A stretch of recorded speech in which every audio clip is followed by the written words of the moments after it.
Hello, my name is Doug and welcome to the video where we give you a bit of an overview of ThriveCart. Now, what is ThriveCart? ThriveCart is a way for you to build high converting pages, checkout experiences. You can run affiliate campaigns through it to sell your digital products, your SaaS services, your subscription services, and whatever digital or physical products you would like to sell. So I want to do a quick call out if you've never heard of ThriveCart before. Now, unlike traditional modern SaaS businesses that give you a monthly subscription, ThriveCart is a one-off, one-time payment. Now, do bear in mind, they do love to tell you that it is a special offer guaranteed for just a short amount of time. This price hasn't changed in the last year and a half that I've been using it, so don't be deceived by the countdown. It's going to be the same price tomorrow, and according to this, 5 days later, it's still going to be the same price. But what is that price? The price is $495, and an upgrade to Pro is $195. Now let's have a quick check. What do we get for Pro? Now it's a little bit confusing here. There we are in Pro. So you get an affiliate center, subscription saver functionality for Dunning, which is quite useful, sales tax functionality, intelligent business projections, JV contracts, advanced user management, client usage rights, and custom name. I use the custom domain quite a lot. That's very powerful for me. Powerful affiliate center. I think that's extremely useful if you want to scale, you want to use the network effect to drive your business, and projections is great as well, so you can see the trends in your results. Considering the fact that many products that offer a similar thing are sort of $40 to $50 per month, this will be paying itself back in about 10 to 12 months. So do keep in mind that, and they do offer a 14-day money back guarantee. If you're not happy, just has to be a request to them within 14 days of your purchase. So why are you going to use it? Well, you're going to be using it to sell your digital products. So for example, I've been running just a couple of simple tests with it just to remind myself how it works. I haven't used it in a while. Now, when you first log in, you're going to see a really nice little chart that shows you, let's look at a custom range. So I was doing a little test campaign with this. I think it was January to April. So we can see a few little spikes there, and I can look at specific products that I was promoting. Now, this is very, very useful because it shows you your average monthly revenue, shows you the number of views to your funnel, your sales, and crucially, it shows your cart conversion rate, your refunds, your refund rate, and your net revenue. Keep in mind that net revenue is isolated to ThriveCart. If you're driving paid traffic, that is not your net revenue, so keep that in mind. What I do like is as we scroll down, we see these stats, and these stats you can customize, you can select new stats, or you can remove them. So I quite like this. I find that they're handy to see. I can click and drag them to move them around. But what is handy is that I can see a little histogram, I forget the name, is it Spark chart that you'll get in Excel, where you can see that performance over time. Now, this is all powered by the products. So I'm in my dashboard and I can go to products to start setting up my products and building my product library. So I'll click into products. And now I can see I've got a couple of untitles and examples that I've been running in the past. So let's start with creating a new product, as this is everything that powers it. But before we do, let's just call out that you have some really easy functionality to drive upsells, downsells, and you can do one-click order bumps, which will increase your average order value, your AOV. Very simply, it's quite straightforward. You can also run split tests, which I absolutely love. I think it's really effective and people should definitely do that. But let's start with creating a product. So I'm going to click create product. It's then going to ask me if it's a physical or a digital product. So for most of us, it's going to be digital. But if you run a brick and mortar store, or maybe you sell products, physical products, you can do that. So as they say here, books, tickets, merchandise. But let's start with a digital product. So when I do that, I'm going to be brought to the product dashboard. So to start with, it's going to show me your options tab, which will give you the name of the product. So this is a test. It's going to give us a unique URL, which we can then customize. So I'll say test product. and I can give it a simple internal label. So this is a test for my video. It's going to be in English language. And if you have different members of staff, you can choose owners, which is really great if you're running ThriveCart as part of a team and you have different product lines that you look after. You can select different owners. Now, what I'm then going to do is I'm going to click next. Oh, I've got to choose an owner, so I'll choose myself. And now I'm going to go over to the product pricing. So out of the box, we've got a range of maybe 20 or so currencies. So I'm British, as you can probably tell, so I'll pick Great British Pounds. So then what I'm going to do is click Set Product Price. From this, it's going to give me options of how to accept payments. Is it going to be a one-time fee, a subscription, a split pay? So split pay being, let's say, that you pay in 3 installments. But for simplicity's sake, I'm going to do a one-time fee. And I'm going to choose a product price of $19.99. Now, let's say you're running a subscription. You could give them a trial period, which is a really great incentive. So they'll commit to pay and then they'll get a trial period, after which point they'll be charged that price. Now, by default, you can limit the quality. So by default, it's not limited, but you can limit the quality. So I've just put there, no. I'll click next. And then what I'm going to do is I'm going to give this a label. So this will be the price label that appears on the checkout page. So I will call this test pricing label. And I only want to allow one purchase at a time. If, for example, you're selling a physical product and you want to sell books, you could, for example, say that you allow them to select multiple volumes, which is very straightforward. And I'll click Save. So now what you can also do is you can come into this edit section, or you can create a new pricing option. So let's take an example here. So I promote a digital course, and that base price, I'm going to edit this, is $249. Actually, no, we'll do $299.99.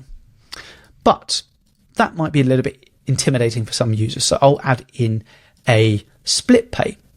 And this split pay will be, let's say, $299.99. Sorry, that's going to be, what's that? 299 divided by 2. Let's say $198.99. I can't do maths today. How much is 299 split by 2? $99.99? This is an atrocious display of my maths skills. $149.99. I don't know why that took me so long to split 300 in 2, but it did. And then we'll send an email for the initial purchase and for the recurring payment. I would absolutely recommend you do that so that every customer gets an invoice for every every payment that they make.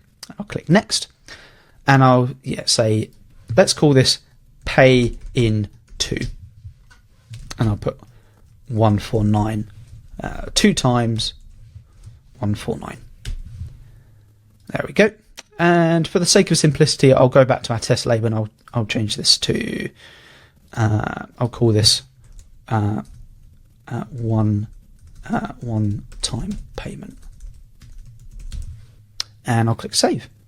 And then if you work with VAT, you may want to calculate sales tax as well if you've got your pro package. So you can just click that.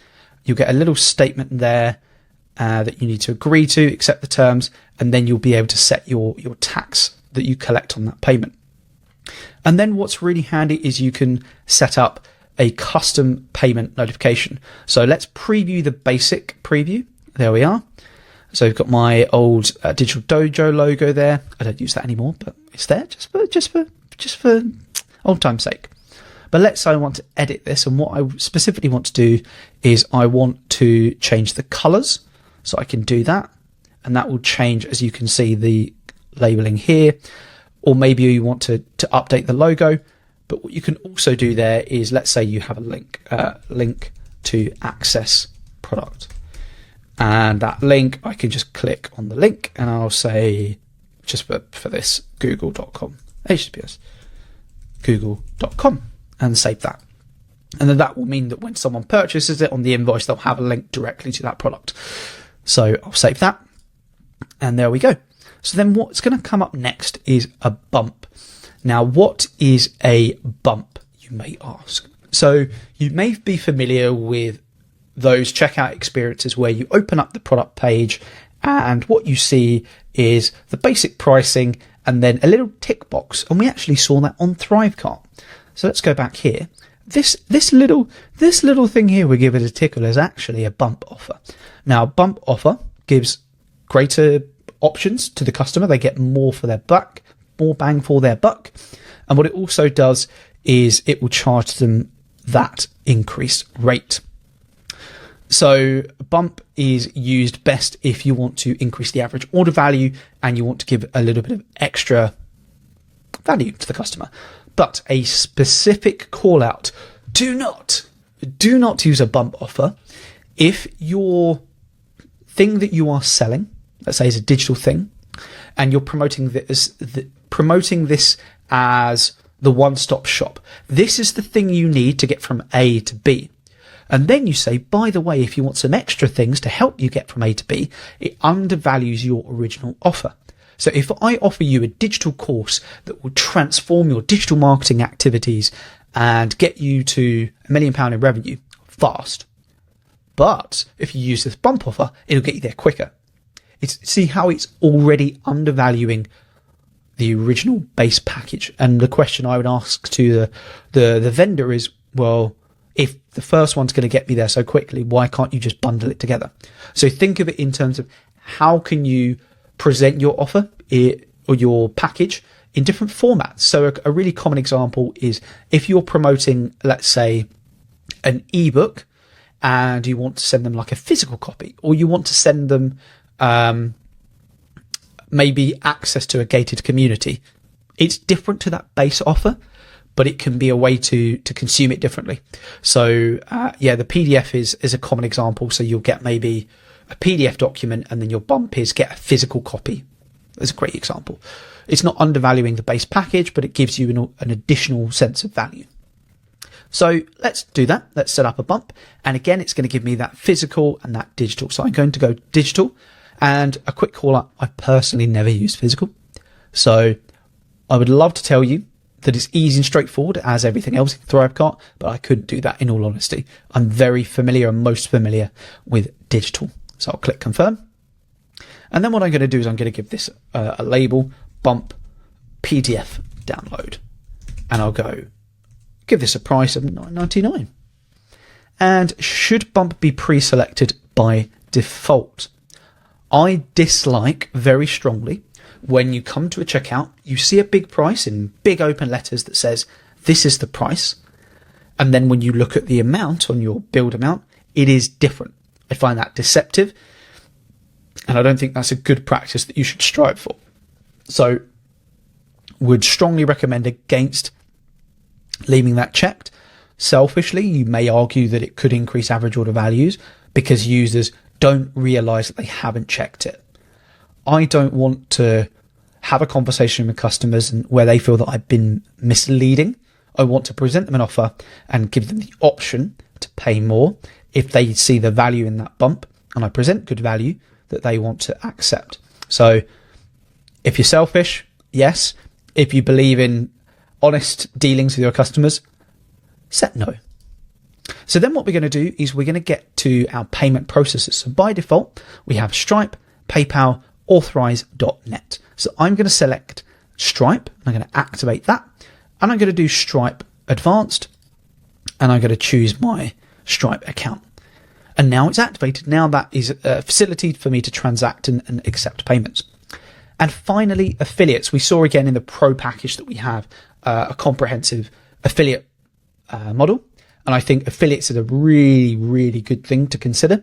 If you're trying to build a community, you're trying to develop evangelists for your brand, commissions that you can pay out to affiliates are a really effective way to do that. It gives customers value. It creates a network of networks.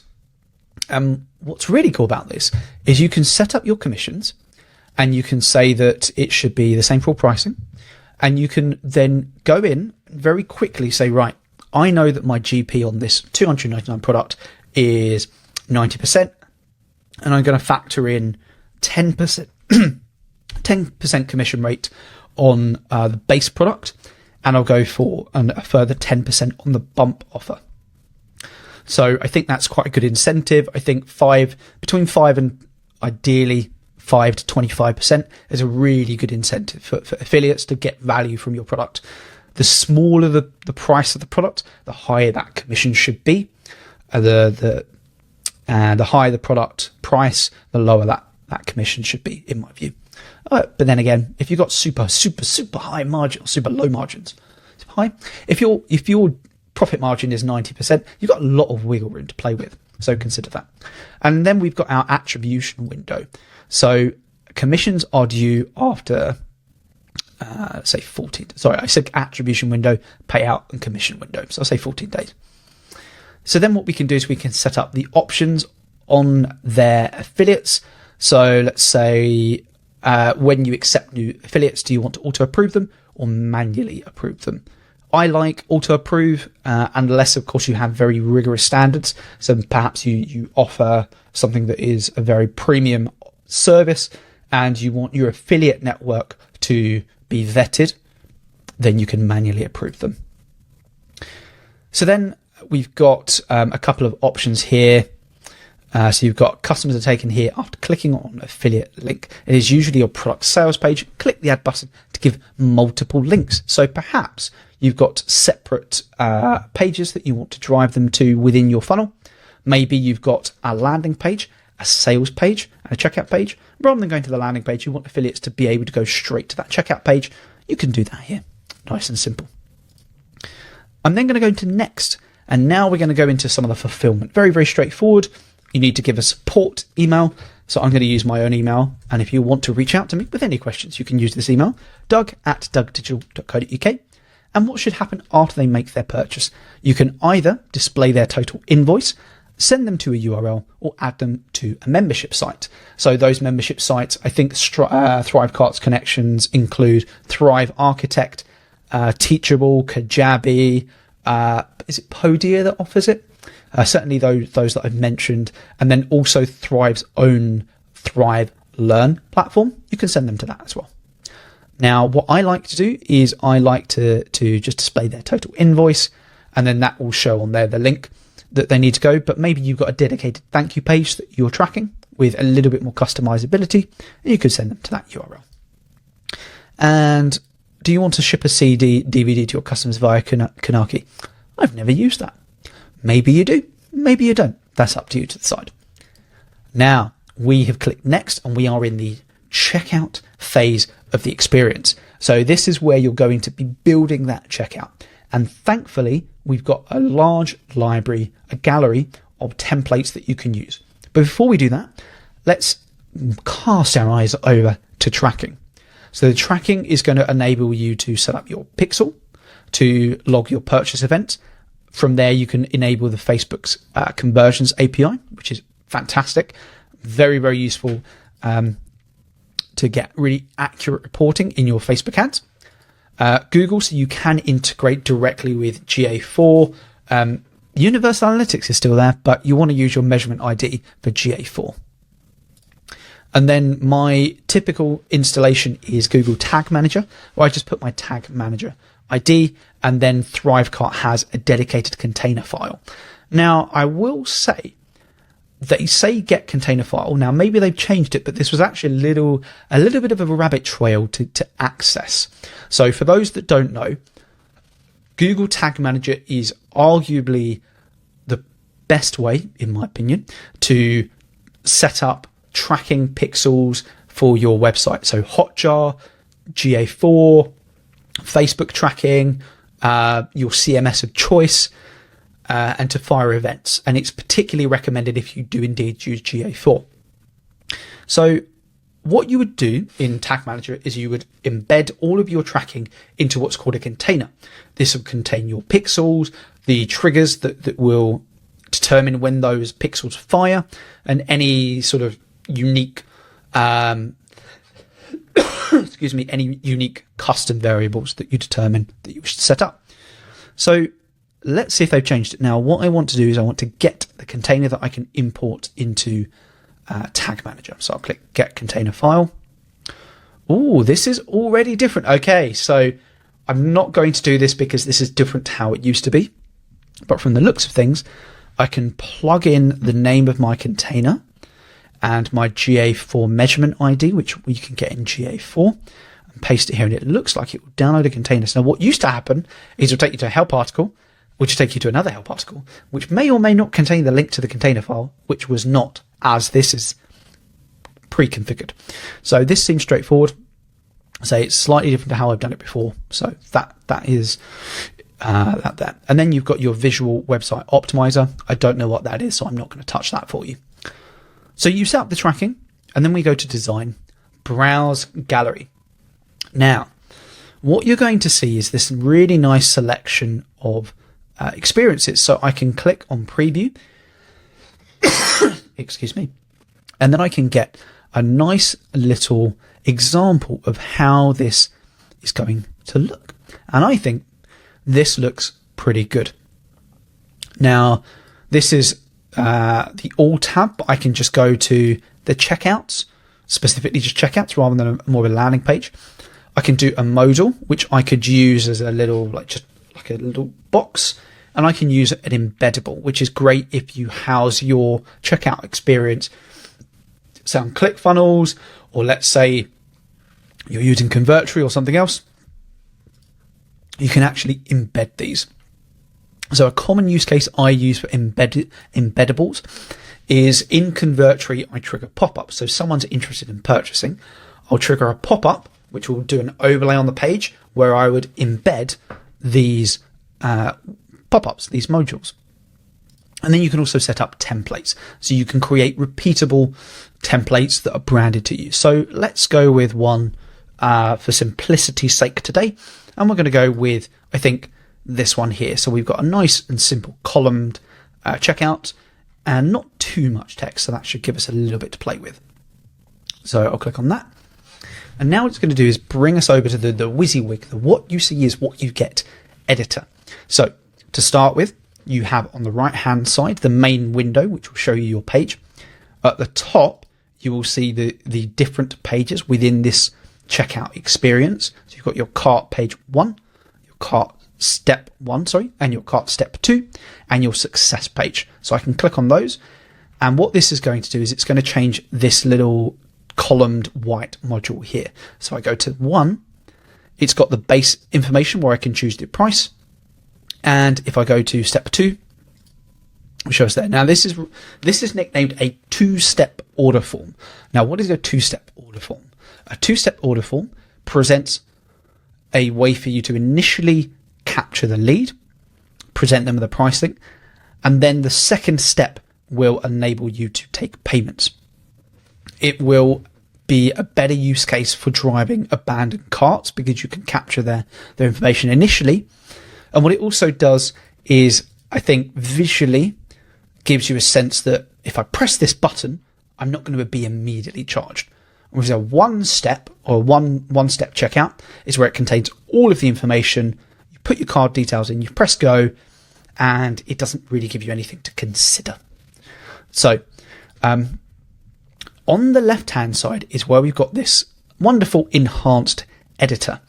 I'm just going to get rid of that. It's going to show me the blocks that I can drag over here and elements. So let's say I want a block and I want, I should clarify. So blocks are pre-configured things that you can add. So let's go to hero area. Actually, no, let's go for something. Let's do a call out. So all I need to do is I'll click and drag, and I'll drag that over onto my page, and I've got my call out. Whereas an element is a specific page piece of content. So for example, a heading, a subheading, text, images. So maybe I want to drag over an image, and I want to drag an image over there. And I'm going to choose this little block here. Use image. And there we go. Now, what you'll notice when you click on any element in ThriveCart is on the left, you will see some conditional options to edit your asset. So in this case, I'm on an image asset. I can choose whether it's fluid width, so it will adjust, a bit more responsive. I can choose the alignment of that image, and I can choose the image radius. So maybe it's got like a little circle You can just about see that coming in there. So it's quite handy if you want to play with the visuals of it. Let's change the image for something that's a little bit larger, so you can see some of those effects in more detail. And we seem to have a small bug here. Oh no, there we are. It was just loading. So I'll click on that, and I'll adjust the radius there. You can see that a little bit more easily. And I'll add the padding. So I want to add some padding on the bottom and on the top. Save that. And I want to adjust the spacing. So I want to give it a little margin on the top between the assets, and I'll reduce the margin on the bottom. So we have a little bit of a bleed effect going on, and I'll save that. And then what we'll do is, I think for this, we'll also have a look at this module here. Now, this particular one looks to have, it's got some background colors on there. It's got a decoration. So let's have a look. So that's going to be our little triangle effect there. So this particular callout has got this black triangle, or this grey triangle, but let's change the color of that to there. And it's supposed to have a shadow, but I can't see that. So let's make that a little bit wider, and let us let's remove block overlap so it doesn't overlap with other block. Actually, I quite like this. I'm thinking about this. I'm thinking about the design of this as I'm building this. So I've got my block in there, but what's really handy is if I want to play with this element, I can just click and drag it to move it over. And I'll drop that over there. And this is what I find one of the easiest things with ThriveCart is you can just click on any element, edit it, tweak it, and then click and drag to move it around your page. So I'm going to click done there. Now, if I go to step 2, you'll notice that all of the content here is identical because it is the cart page, but the only thing that is changing is the cart checkout. So I can see here now this is a single step. I can adjust the position of this. Again, I can give this a little bit of this one has this little like matrix grid behind it for decoration. That's quite handy. I quite like that. Now, let's say I want to add a little bit of branding to this, so maybe we'll give it... By the way, I am no means a designer right now, so I'm just changing it to illustrate that you can change the colour of it. Now, what I want to draw your attention to in this wonderfully garish red is see how on the pricing option, it's brought in the pricing that we've established, our one-time payment and our two-time payment. And what it's also got is the pricings as well, which is very handy. Now, I can add images to this if I so wish. So let's say you want to have a visual to represent your pricing offer, your pricing package. You can do that there. So a common one would be you're offering a tiered subscription. And with that, you could give maybe a bronze, silver, gold badge to each of your pricing modules. And then what we're going to do is we're going to go to our checkout 2. And what I'm really interested in here is just making sure that I've got my tabs, and so we've got everything I want there. So I didn't realize. So we are changing from accordion to tabs. I think tabs in this instance is a little tighter. I'm a big fan of tight, smaller assets there. And as with anything, if you wish to change the colors, it's very straightforward. So let's go to this. Let's go for a purple for this button, and card icons. Yeah, let's add a limited one there. So I've got some illustrations of the payment cards that we can accept. So then what we've got at the bottom, we've got a little description. We've got the product label. This is a test, and I've got my bump PDF. Now, where is my bump offer? Let's go back. There we are. We've got our bump that we can add there. So we've got our bump. What should we do? We'll do it as a toggle. I think for this, we'll go for a checkbox. And we'll give that another color, and we'll go for another purple. Let's stick with the purple, actually. Purple. There we go. Nice and straightforward. And now look, This demonstration is not to illustrate the content and the design, but to illustrate the flexibility with which you can play this. So this is by no means something that I would ship because the colors are wrong, the font's wrong. We want nice consistency. So if we did want to change that font, we can just hop in here, change it to default, or maybe we want to go with Anton, and then I can just go through here and update these fonts as I'm building them to match with my branding. Now, what I can also do is I can go into the options. So I went to this bottom left and I clicked our little 3 lines, and I can give this page a title. So I would recommend, as part of your checkout, you give this a name. So test product checkout, page description, order your exclusive 24.99 offer.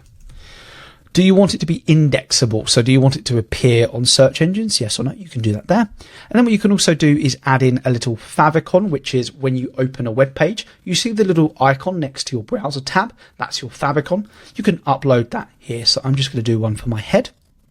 And if you wanted to add a social image so that when you share this page online on social media, it will default with an image to represent that page.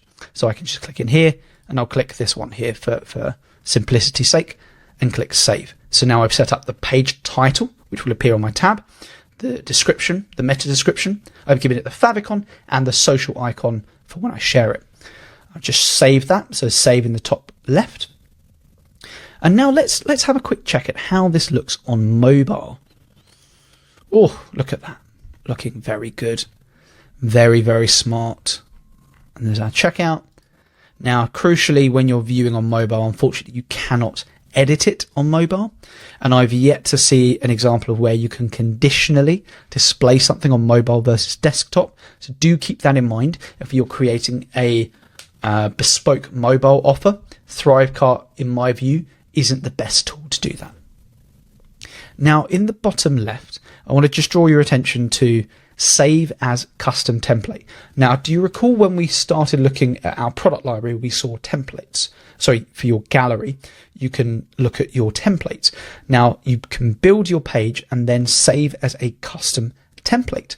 So let's say you're really happy with your design, you put some placeholders in that are branded, you can then save as a custom template, and then that will allow you to essentially save that to pick and choose when you want to create your new products. What you can also do while we're on the topic is you can copy a design from another product. So if I click on that, I can choose from any of my existing products, live or in draft, or I can duplicate their designs. So I really, really like the ease and simplicity of that. So if I wanted to, I could just click on this product and copy it over. What that will also do is it will bring over, if I leave this copy all text and content, it will bring over all of the existing content and visuals. Now let's finalize this with our success page. So our success page is indeed what it says on the tin. Someone has placed an order and they've come to the checkout. So it will show them a summary of their purchase, and it's got some placeholders here for you to edit. So perhaps you want to add a support button. It's there by default. I typically leave that to no. And where it's got show PDF button, what I typically do is I leave that no as well, just so that we've got a summary of their product. But what I would do is I would drop in a button. Where are we? Button that will allow them to, let's say, access my product, download or access file. I just find this easier because it means that you have more control over the messaging and you can play with the design of that to suit your needs. So I'll save that. And that, we are nearly done. I will call out one final thing here is that you can add a funnel item if you so wish. So perhaps you want to do an upsell page, you can do that. But for now, we're just going to leave it with your success and your cart page. And what I'm going to do is I'm going to click next to go through that. I've got my success page and complete. So now we've made a simple product We can go back at any time to launch editor. I'm going to click next. It'll take me to tracking. And again, I'll go to behavior. Now, behavior is the final piece of the puzzle. So you can, as they say, set up rules based on customer behavior. You can automatically perform specific tasks based on your customer's behavior, such as adding them to mailing lists, applying tags, or subscribing them to a webinar. So I'll add a rule there. And let's say, for example, that when they make this purchase, then what happens is they get added to a particular list in your CRM of choice. And you can do that, or you can remove them from a list. Maybe they're your kind of hot list and you want to remove them from a list. You can do that. But the great thing is you can add multiple behaviorals here. So let's say we'll remove them from a list. I've got none there, and I'll click save, and then I'll add a rule, and that will mean that it will add them to a list. So in this case, they make a purchase, I remove them from a cold list or target list, and I add them to my list for customers. If you're using, let's say, ActiveCampaign, you can apply tags, customer tags. I use one for upsells, so when someone places an upsell, it will tag them. But then also, this is if the main product is purchased. What about if the cart is abandoned? Then we can very simply add them to our CRM of choice and trigger our abandoned cart workflows to bring them back in and drive them to action. What we can also do is we can look at if, let's say, you set up a subscription and a subscription is upcoming, we can then let's say, in 2 days, for any of your pricing options, add them to a list. Very, very straightforward. What about, for our use case? Payment is declined. Maybe you have a workflow for if their card is declined, you can send them a little nudge, a little reminder, and say, look, times are tough. Maybe you want to give them a little incentive or something. Keep that in mind. So once you've done all of those, you've set up your behavior-based rules, you can click Save and Get URL. When you do that, you're finally going to get your landing page URL. So what you'll notice straight away is this URL has got my domain, dougdigital.co.uk. That's because I've set up on the Pro section a custom domain. So I can now view that. I can perhaps add a tracking ID for a new campaign. So maybe we're doing test campaign. Get my code, and I can copy that. I mean, it's very straightforward here. Now, what I really like is I can just copy this, and let's see how quickly this opens up. There we go. We've got our full landing page, all of that content, and I've got my pricing options. I've got my order bump, and I can go to my payment page. Oh, that's interesting. Oh, it's because I didn't put my email address in. There we go. And because of my garish color, I can't see what's going on. So for context, I didn't input my email address. I clicked continue, and I didn't see the message, the alert that says you haven't inputted your email. So now if I click continue, it takes me to my test transaction. So I'll copy my test card number, and I'll copy in some defaults there, blah, blah, blah. And I'll give it a standard postcode, complete order. Now let's see if this works. Fingers crossed it does. Processing. We're about to make a purchase. And then we've got our thank you page. Huzzah! So we've got in test mode. These transactions aren't active. So that's a very important call out. So we are in test mode, and we can see this wonderful banner here that says it's in test. So let's make it live. So I'm going to go back to edit products, and I'm going to go back to the first screen. So I'll click edit products, and I'm going to go to product, and you'll see product status is test mode. If I now set that to live, that will immediately start accepting live payments. So if you want to get yourself set up, these are the steps to get that product built, but make sure that you set it to live once you're ready.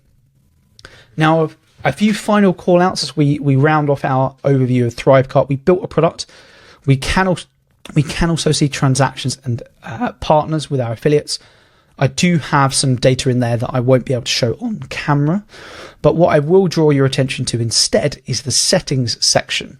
Now here you can manage your integrations with all of your various providers, and you can see a nice wealth of platforms there.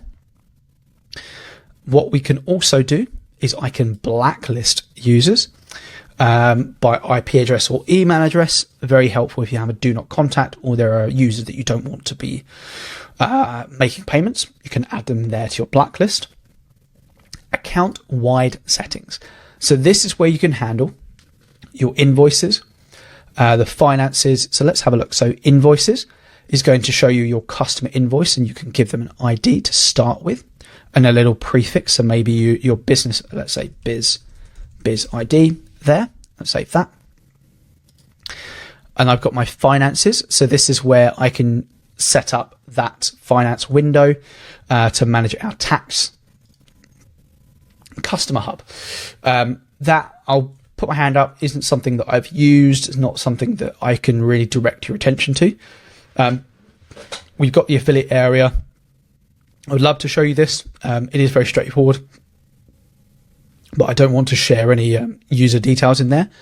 Suffice to say that in the affiliates, you can see your list of affiliates and you can manage their individual commissions, but also you can set up what's called a second tier affiliate. Yes, that is an MLM scheme effectively. This is where your affiliates can introduce other affiliates and they can get a commission on that. And guess what? Those affiliates can introduce other affiliates and they can get commission. And you've got this commission cycle. Not a big fan of second tier affiliates personally. I think it's bad practice in modern day. Yes, it can drive revenue for you and it can be an additional incentive for your affiliates. I would take strong considerations when doing that. Now, the thing that I would strongly recommend that you do look at is if you go for your pro offer of an additional $195, you will be able to set up your custom domain name. So I use a subdomain of secure.dougdigital, and you can do one that suitably meets your brand. Perhaps even your website is ThriveCart, and maybe that is the only thing that you're using. You could set it. No, stick to CNAME. Thinking out loud there. Just stick to CNAME. Verify the ownership of your ThriveCart subdomain with Facebook. So what you'll need to do there is essentially add your meta tag to Facebook, your domain to Facebook, so you can verify that. As they say, you can verify your domain inside of Facebook, which you may have seen from Meta's new business manager settings, is something that they strongly recommend, and it will just protect the health of your ad account. So that's pretty much it. The only thing I will call out to finish off is ThriveLearn. So if you use Kajabi, you use lots and lots of different platforms, you can actually build your course materials directly in ThriveCart. Unfortunately, ThriveLearn is not included, or ThriveLearn Plus is not included by default for your Thrive order.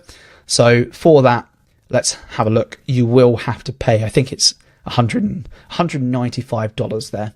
So do keep that in mind if you want to take advantage of ThriveLearn Plus. What is that? I don't use it personally, but it is advanced sequences, bundles, Tmax, student import, custom domain. Whoa. If that sounds of interest, there's Thrive Plus, but as I said, it's not something I use. But that is ThriveCart. There's lots more that we can talk about. As I say, this is not a let's go and build a product, but just introducing you and getting you thinking about how you may wish to use ThriveCart in your business to sell your digital products. If we want to go in detail and we want to do a little bit of a lunch and learn where we build those products together, feel free to let me know in the comments below and I can do that, and we can build some kick-ass checkout experiences and improve your chance of converting when you use ThriveCart. But if this has been interesting and you have enjoyed it, please remember to like the video and subscribe. If you've got any questions, you can add them in the comments or email me, doug@dougdigital.co.uk. I've been your host, Doug, and it has been a tremendous pleasure to chat to you today. Ta-ra.